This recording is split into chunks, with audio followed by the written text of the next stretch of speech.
A continuación, Ciudadanía, Democracia y Desarrollo.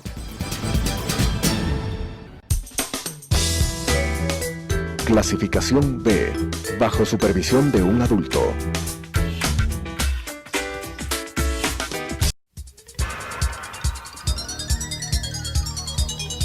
Las opiniones vertidas en este espacio por la producción y dirección del programa son de exclusiva responsabilidad de sus autores y de quienes intervienen en ellos.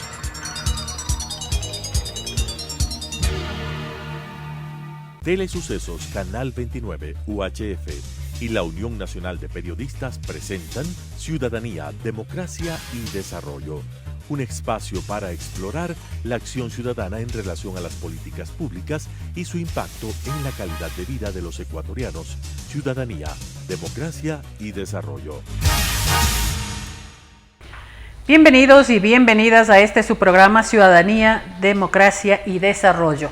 Un programa que se realiza en coproducción entre la Unión Nacional de Periodistas y Telesucesos. Para este programa le hemos robado unos minutos de su apretada agenda al economista Jaime Ruiz Nicolalde.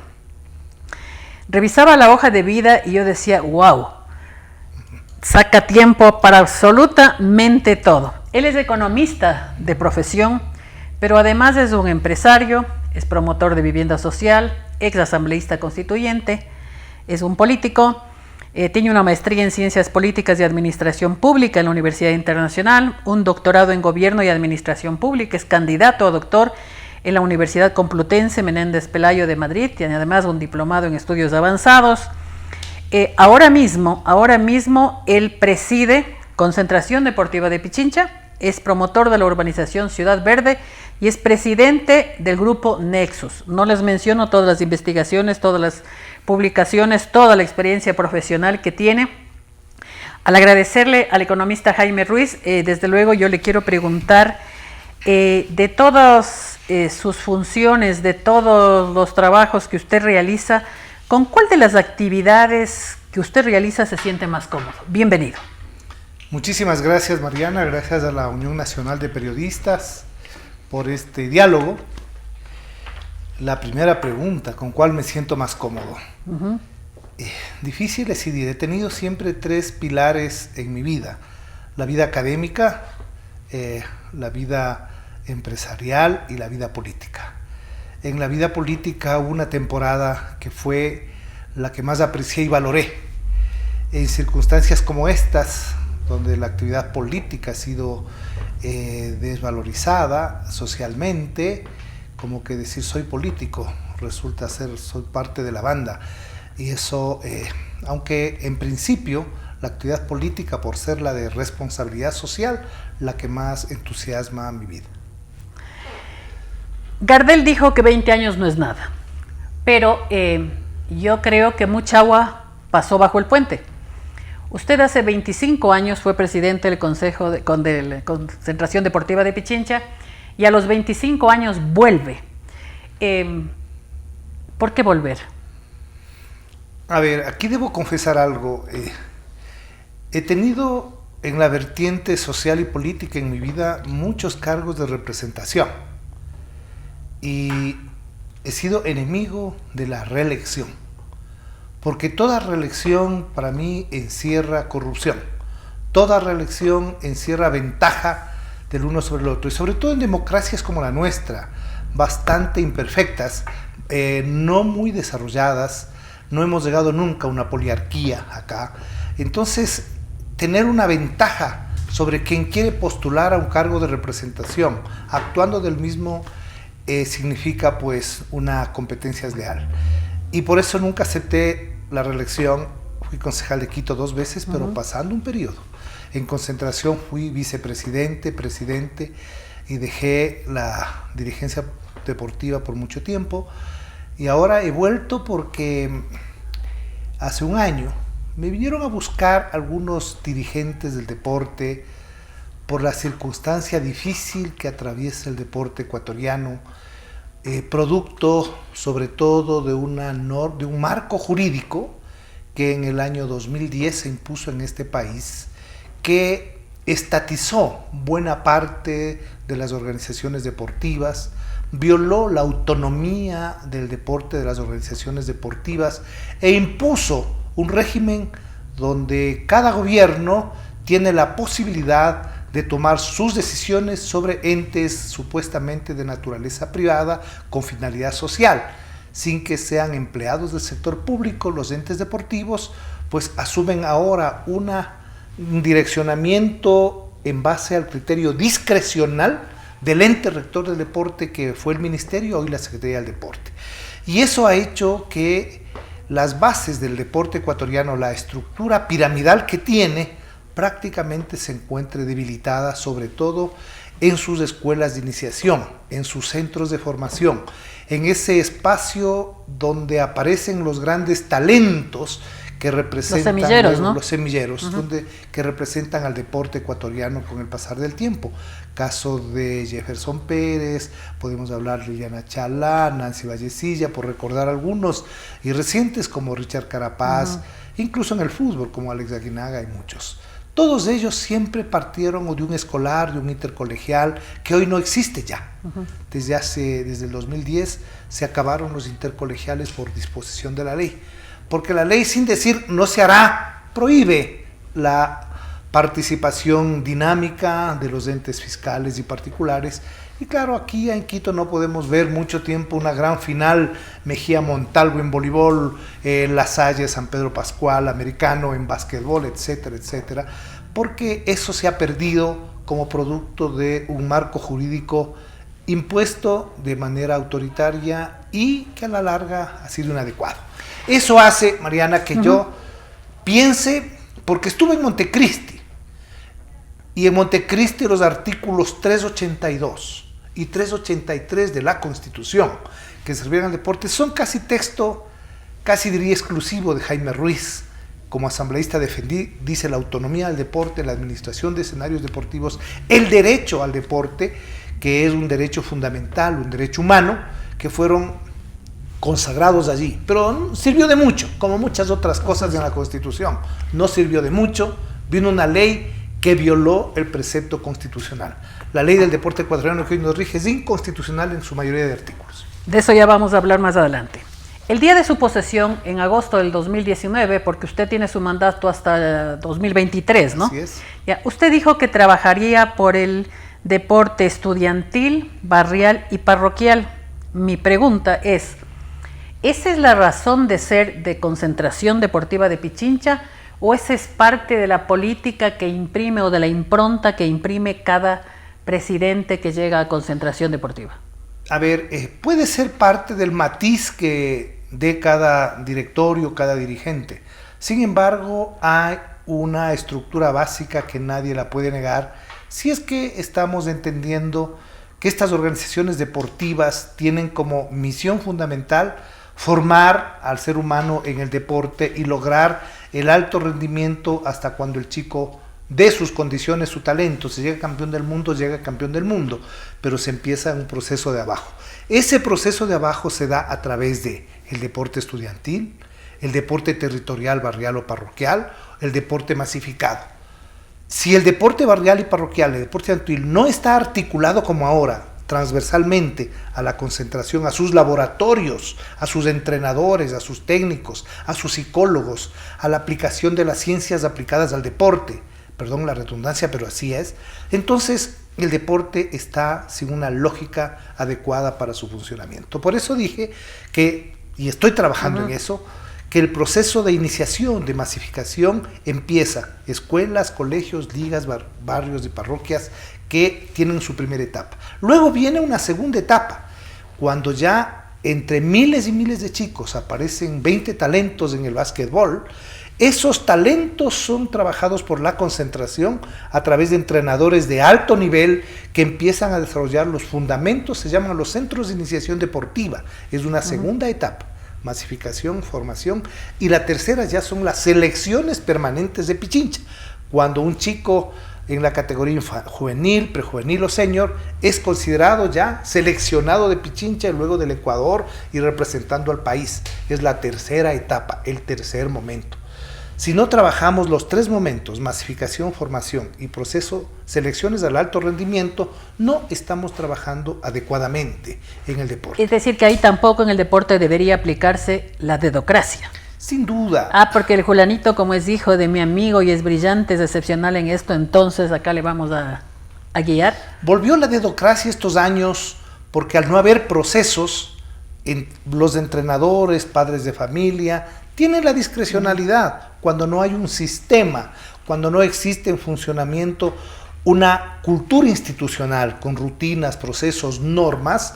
Entonces es posible y se han tomado este tipo de decisiones favoreciendo a uno a otro y no a lo que el proceso natural de selección, de filtración natural tiene que darse para lograr lo mejor de lo mejor en el rendimiento a nivel superior. Economista Ruiz, no sé si es una percepción equivocada mía, si lo es, por favor, corríjame. Tengo la idea de que hay una presión desde el ciudadano, desde la ciudadana, desde el deportista amateur o profesional, que por este encierro de la pandemia es como un vértigo que se empieza a sentir para salir a los espacios, a los escenarios, y se busca de alguna manera que se reabran los escenarios deportivos. No sé si es una percepción mía equivocada. Tengo entendido, alguna información leí que ya se está trabajando en ello. Se aplicarán me imagino, los códigos de bioseguridad. Cuéntenos un poco, ¿cómo se va trabajando en esto? Sí, los procesos post pandemia para nuestra reflexión, me refiero de la institución que me honro en presidir con mi directorio, ha sido un motivo de un análisis profundo, porque todos estamos conscientes y escuchamos a todas las personas decir, el Ecuador ya no será el mismo, post pandemia tenemos que tener otro tipo de cultura, otro tipo de costumbres, otro tipo de procesos y protocolos. Así es, pero quizá lo más importante es llegar a comprender el rol de cada actividad en la sociedad, y nosotros como deporte ahora hemos tenido la oportunidad de posesionarnos de mejor manera como una de las actividades tan importantes como la educación y la salud en la sociedad. ¿Por qué? Porque la cultura física en la comunidad, en la familia, en los chicos, en la edad mediana, en la tercera edad, en todos los grupos etarios, esta cultura de la actividad física es la que ha permitido hoy revalorizar efectivamente las condiciones y la calidad de vida de los seres humanos. Los chicos que están, o las personas que tienen una cultura rutinaria del deporte, tienen mejores defensas, mejores condiciones para enfrentar una pandemia como esta o cualquier enfermedad. Porque su salud emocional está estable, pues. Física y emocional. Mental, así es. El sistema somatopsíquico, decía mi profesor, ya el sistema somatopsíquico del ser humano tiene un desarrollo proporcional. La actividad física, la actividad espiritual e intelectual se juntan para poder tener una estructura mucho más sólida y tener ciudadanos mucho más completos, mucho más íntegros en el deporte. Economista Ruiz, sin que sea mi especialidad el periodismo deportivo, un poco la mía es el periodismo político, pero yo recuerdo en las épocas de Patricio Romero Barberis, de César Frixón, en fin, etcétera, era famosa, entre comillas, la concentración deportiva de Pichincha por los juegos de las distintas disciplinas deportivas de la provincia. ¿Eso se va a retomar? ¿Se ha dejado a un lado? ¿Está un poco congelado el tema? ¿Cómo se está manejando? Los Juegos de la Provincia son parte o una antesala de los Juegos Nacionales. Y los Juegos Nacionales en el país han sido los eventos de mayor jerarquía cuando se realizaba en categorías absolutas. ¿Qué quiero decir? Lo mejor de lo mejor de cada provincia, y entonces íbamos a la provincia sede, todas las disciplinas deportivas, y entrábamos al campo de la competencia y lográbamos obviamente los resultados. Esos juegos ya no existen como tales. Esos juegos, por efecto de la discrecionalidad del gobierno de turno, que dice hagamos ahora los juegos en esta categoría, o algún rato incluso se dijo los Juegos de la Revolución Ciudadana, y estoy haciendo una alusión a un error, a un sesgo político desde quienes manejan la política deportiva, manejaron la política deportiva. Creo que ese fue un error grave, meter la ideología política en la actividad física, y entonces eso no ha permitido efectivamente que estos juegos continúen. En los últimos años se han realizado juegos en categoría menores, en categoría prejuvenil, en categoría juvenil. ¿Qué ha pasado con estos juegos nacionales? Han negado lo que tú preguntas, Mariana. Los juegos de la provincia, que eran la emoción más grande, porque tenías la y que de alguna manera también eran semilleros, ¿no? Sin duda. También. El semillero, los mejores de los colegios, de los barrios, de las parroquias, iban a estos juegos de la provincia, y allí tú tenías la posibilidad de mirar una vitrina para poder seleccionar y luego tener esta emoción de participar en un gran evento. De representar a la ciudad. La idea ahora es recuperar aquello. Ya. Pero ¿cómo recuperamos? No por una decisión de una federación provincial como la nuestra.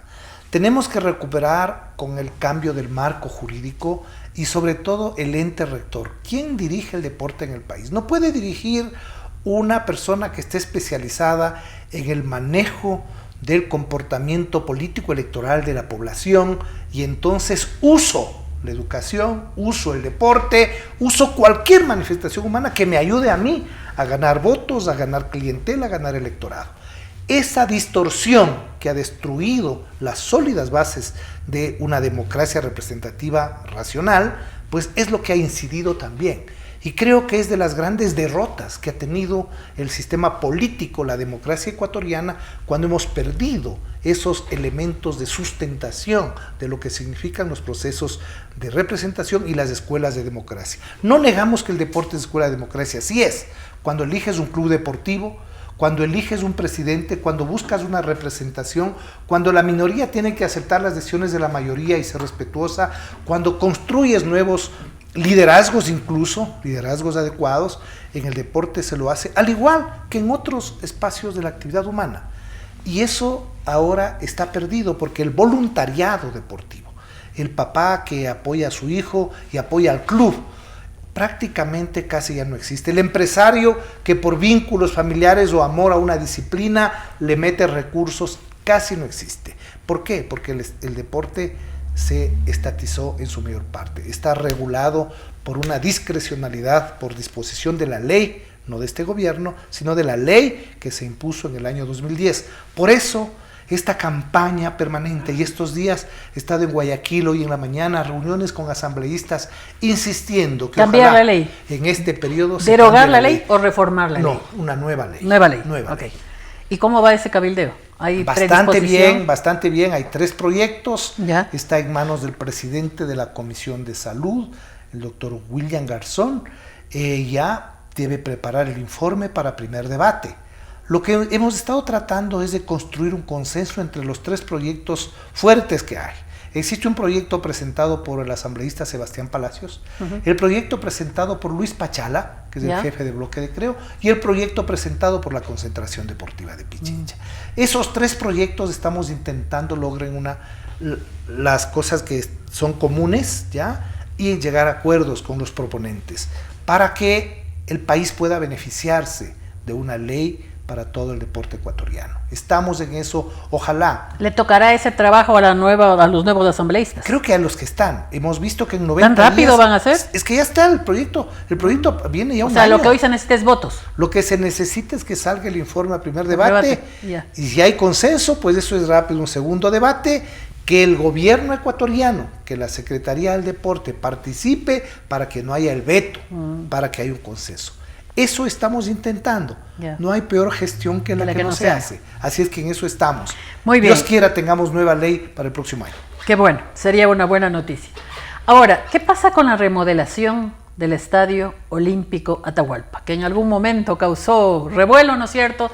A pesar de que se habló que se va a construir un nuevo estadio, etcétera, etcétera. Creo que usted en algún momento dijo que esta remodelación saldría de la propia publicidad del estadio. ¿En qué quedó? ¿La pandemia lo paró? ¿Hay alguna alianza estratégica entre empresa privada y a ver, el modelo del Estadio Atahualpa de construcción del nuevo estadio o de remodelación del estadio actual es un proyecto que ha sido aprobado por el directorio que presido, por la concentración, y hemos dado todos los pasos necesarios. Sin duda, el 16 de marzo es una fecha tumbó todo. Que nos tumbó todo. Pero ahora que empezamos a volver a la normalidad, hemos retomado al 100% el proyecto. ¿Y qué vale informar? Informar que el modelo de gestión debe ser comprendido por la sociedad y por todos los que aman el deporte, el fútbol, la ciudad, porque no solo es un escenario deportivo, es el centro de ese gran bulevar de las Naciones Unidas, que si se queda como está, es como un mosco en un vaso de leche, porque ya tiene 70 años, es un bien que iba para Mostrenco, cuando nosotros, que es un bien que no sirve para nada. Cuando nosotros llegamos empezamos a remodelarlo. Ya no estaba calificado ni por la CONMEBOL, que es la que califica estadios para los eventos internacionales. Entonces inmediatamente pusimos las mejores luces de América, que es las que tiene el estadio. Ya no hay pretexto, volvió a ser calificado, remodelamos sanitarios, pero hicimos un maquillaje temporal mientras camina el gran proyecto. Este estadio es de naturaleza privada, es decir, no le pertenece también no le pertenece al municipio, le pertenece a la concentración, que es un ente privado. Sin embargo, no podemos manejarnos como una empresa que puede hacer en un gran terreno como ese, 7.8 hectáreas, crear un conjunto, sacarle el máximo provecho, porque ahí el metro cuadrado está como $2,500. Si es así, Así está. En las Naciones Unidas. Naciones Unidas. Eso significa que ese predio tiene un valor de más de $200 millones. Wow. Entonces, ¿qué hemos planteado nosotros? Un modelo de gestión, y ha sido acogido por muchas empresas, ¿ya? Un modelo de gestión en donde se crea una unidad, es una concesión del proyecto, y donde participa la concentración con más de la mitad, con más del 50%, porque tiene la propiedad del terreno, más de 200 millones, digo yo. Y la construcción del nuevo estadio no llega a eso. La empresa, el inversionista que presta los recursos o coloca y gestiona el proyecto, entonces maneja, pero nos tiene a nosotros en el directorio garantizando que eso cumpla su función. Remodelación y repago. ¿De dónde se pagará? Tenemos 3 fuentes de financiamiento propuestas. La primera, un sistema de parqueos para toda la zona que supera los 3,000 parqueos subterráneos. Segundo, tenemos un zócalo comercial. Si ustedes han visto, los que les gusta el fútbol, el estadio del Real Madrid, es un zócalo comercial muy interesante que permita, con actividades complementarias de una zona comercial hacia este centro deportivo, pueda tener también fuentes de repago de alquiler, de concesión de locales, de almacenes, etc.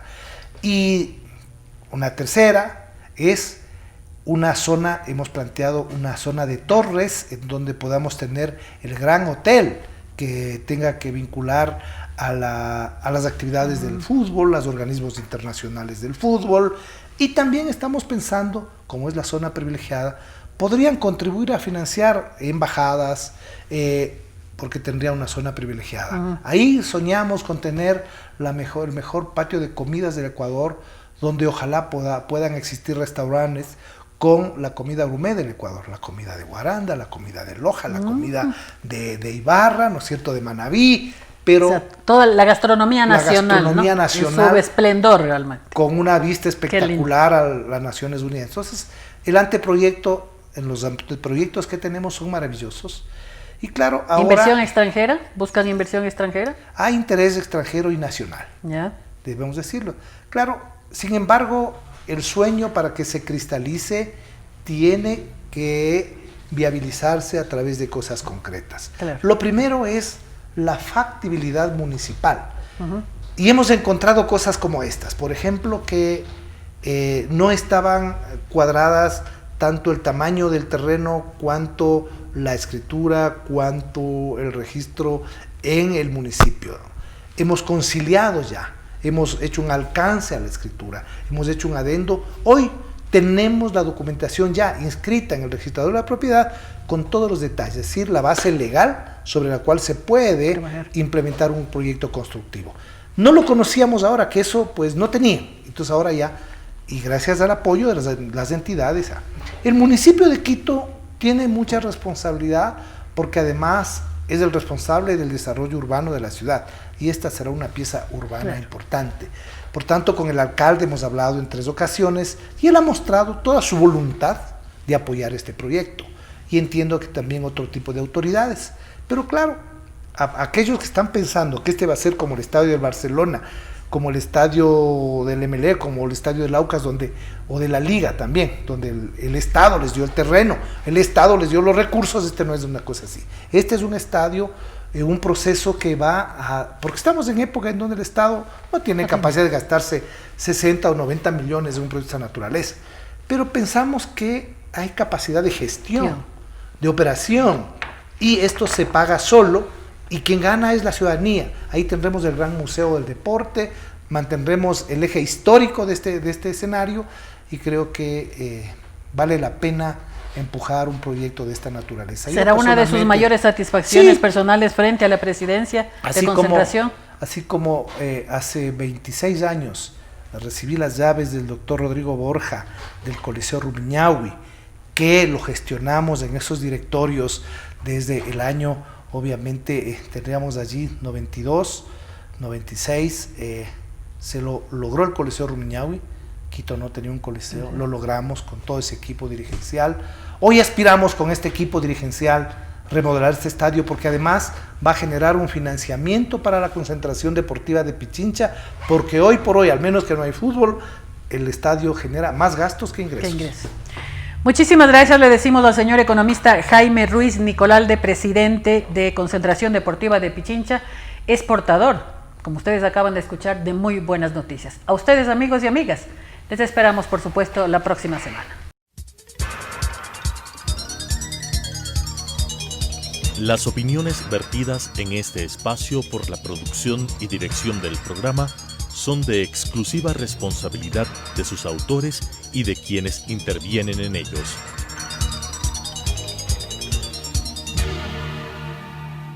Telesucesos Canal 29 UHF y la Unión Nacional de Periodistas presentaron Ciudadanía, Democracia y Desarrollo, un espacio para explorar la acción ciudadana en relación a las políticas públicas y su impacto en la calidad de vida de los ecuatorianos. Ciudadanía, Democracia y Desarrollo.